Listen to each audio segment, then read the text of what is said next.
purpose of this video is to really help you agents set expectations. And from us as a leadership team, to help you also understand those expectations. So when you're communicating with your consumer clients, that we're all going to be on the same page. As a compliance broker in Edina, Otsego, and Minnetonka, one of my individual goals is really make sure all of you in your individual businesses are doing it legally and doing it well, so you won't have any troubles or any issues when it comes to Department of Commerce and such. So today, in this video, I'm going to highlight a couple different changes that we're making to assist you all, and you can reference this video, so if it will be like kind of a leverage piece or help for you later, otherwise you can document and read the information in an email. So, update number one, we're talking about the listing contract exclusive right to sell. So the actual listing contract, here's what it's going to look like in the email when you see it. So what we're really talking about here is on line 13 of the listing contract is a line item there that says, or a line that says, what's the price? And what we've been seeing is that some agents have been putting in TBD, or to be determined, when that time is right, if you will. And specifically, this is related to the agents actually doing withheld listings, and they're just putting TBD on line 13 of the listing contract. Well, in the email that you'll receive as well, and if you want to reference back, we're actually linking you to the state statute, and that statute is you have to have a price on a contract to make the contract valid. What that price is really doing for you, the agent, what it's ensuring is that you're going to be compensated, you're going to be paid for your work. If there's no price in there, there could be that opportunity for your consumer to say, I don't need to pay the agent, thus I don't need to pay the brokerage. So as the broker, we're just looking to say, we're looking out for you saying, let's do it well, let's do it right, so you'll be able to get paid.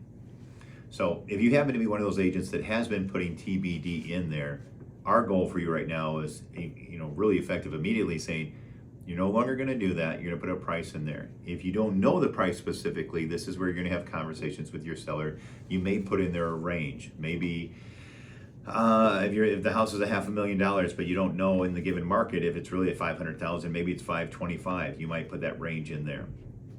Ultimately, what you really want to do is actually put a number in there, and then you could put a notation on there saying, final price to be discussed with seller 3 days prior to listing, going live on the MLS. That's the information that you're going to communicate to whether it's the front desk in the respective offices, or maybe your transaction coordinator, so they're in the loop as far as what's that price. Again, the key to this whole scenario, all of what I said so far, is that you as an agent has a price in there, so you'll be compensated. Any other questions, don't hesitate to give me a call. You'll see the information again too documented, but ultimately that's the first update change that we're doing, and again, working that immediately. Any questions? Give me a call. Update number two, MLS listing change form and contract amendments. So what this really is you as agents, you as your transaction coordinators, when you're making changes to actually your listing, any updates, it requests a change form from the MLS. Now what we've done in the past is we've had, as far as the leadership team or those individuals inputting this information into the system, if anything's changed in the left-hand column, we need a signature from the agent, we need a signature from the seller. Then in the middle columns, there's some changes too. What denotes the signature, what doesn't. So you'll see in an email that's coming out, excuse me, the changes, but what's needed. But ultimately, the change forms are no longer required in the following situations. So in this situation, there's some bullet points here. To go active from withheld status, we don't need a change form there. For contingencies, to go sold, the market center automatically changes the listing to sold when the ALTA, the closing papers, arrive from the title company. A change form is required to go sold without the ALTA. So other things here, signature requirement changes.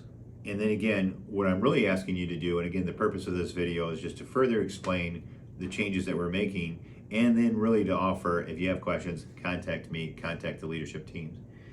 Again here, status changes from TNAS, if we're making that change, I need a seller and an agent signature. Canceled, I need a seller, agent, and broker signature required. If I'm going active, not required to go from withheld, so only agent signature is optional here. Pending, agent signature is optional. Rented, agent signature is optional. And again, so the reason we're doing again this video is just to further explain it, but really helping you to understand what's needed, when, and how we're doing it. Questions, call me, contact the leadership teams, read the email, read the information. Again, the other kind of reason for this is we started to see too many times where actually there wasn't a price on line 13, and there also wasn't the necessary signatures, what was required in the change forms. And so as we're working to actually help you in your business, do a thorough job, we want to help you get compensated, we want to help your business thrive. So that's the purpose of this quick video, and again, the reason we're here to support you, and have a great day.